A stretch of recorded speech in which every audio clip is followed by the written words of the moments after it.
Hi, and welcome to the business of being a virtual assistant. I'm your host, Tiffany Parson, and you are watching and listening to episode number 280. We are going to talk about leading with your service. And if you're watching the video, I might have you a little shaky for a second. Okay, I think we're good.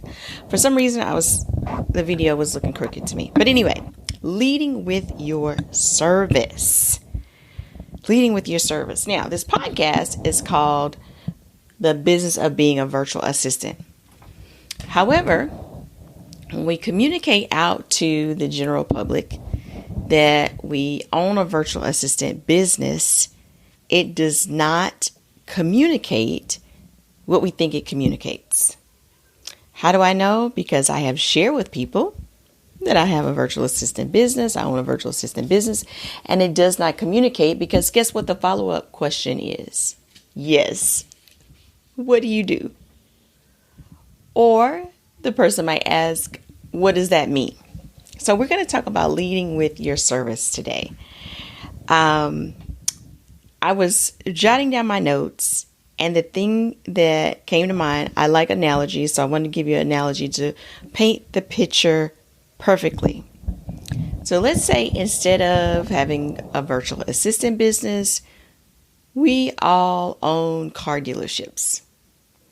If you were to tell someone, I sell cars or I own a car dealership, if I were to tell you that I own a car dealership, a million questions are going to come to mind.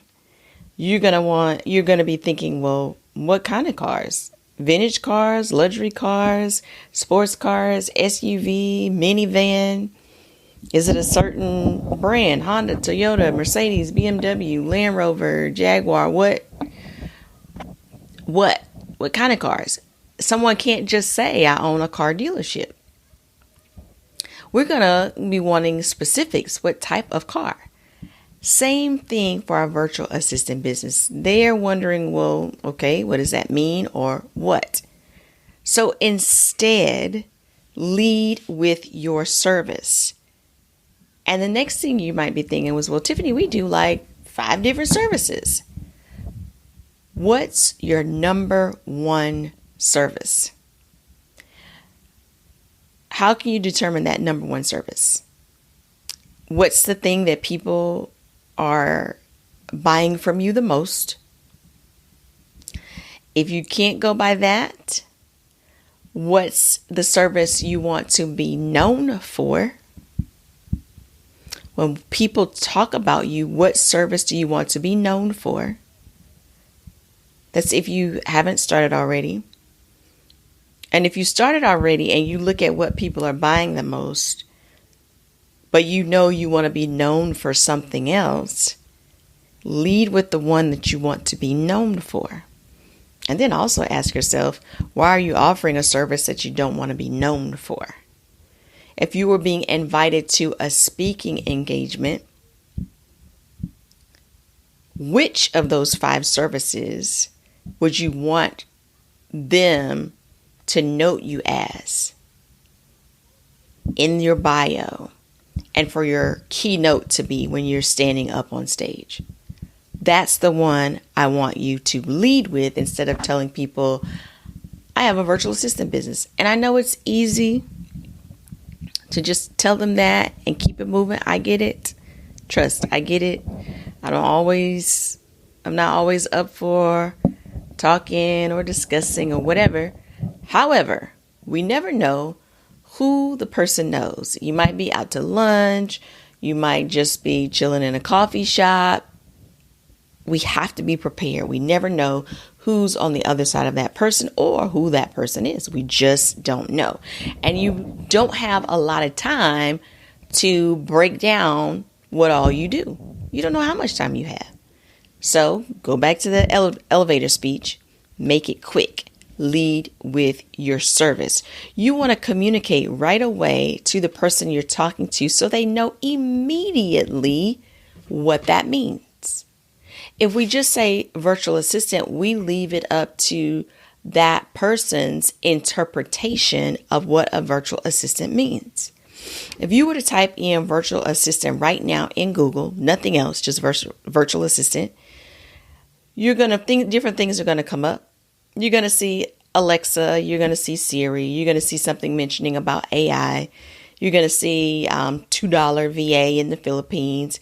You're going to see all kinds of things that more than likely don't match with what you mean when you say virtual assistant. Now, it is great for keywords. It's great for us to utilize virtual assistant as a phrase because it's a keyword. Most people that are new to hiring virtual assistants, they don't know all the nuances and all the different services. They just know they need to get somebody to help, and they heard about virtual assistants. So they may get to Googling, get to searching on Facebook, get to searching on YouTube, wherever they search, TikTok, wherever they're going to search, and just use that phrase. They may not use the cute name that you call yourself specific to your service. This is why I keep virtual assistant in the show name. I'll, say it on different platforms because I know people are still searching for that phrase. However, when we're communicating what we do, we need to lead with our service. So what's your main service that you want to be known for? Communicate with that one. Lead with that one. Who is it for? I may have a car dealership, and in this car dealership, I sell vintage cars. Who are my vintage cars for? Are they for collectors? Are they for investors, people who buy cars, remake them and resell them? Who are they for?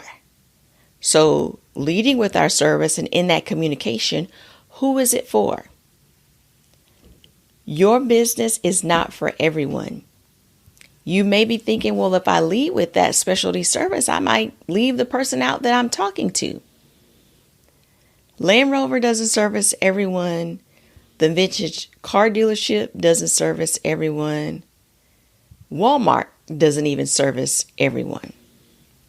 I couldn't think of a cheap car place. So I had to go to Walmart. CarMax is different from Carvana, right? Okay, I think y'all get the message. But anyway, lead with your service. Who is it for? So when the person walks away from you, they know who you are, what your service is, and who you provide that service to. If you have any comments, questions, feedback, I'd love to hear from you. If you're watching on YouTube, comment below. Watching on Facebook, comment below. If you haven't already done a review for the podcast, I would love for you to review the podcast over on iTunes. I look at those reviews and I appreciate your feedback. I appreciate you listening. Coming up in the next few weeks, we're going to be doing a whole series, getting prepared in this fourth quarter for 2025, doing something a little different. I'm excited about it, and I want you to get excited about it as well. I'll have more information about that next week and next week's episode. Thank you so much for watching and listening. You have a wonderful and fantastic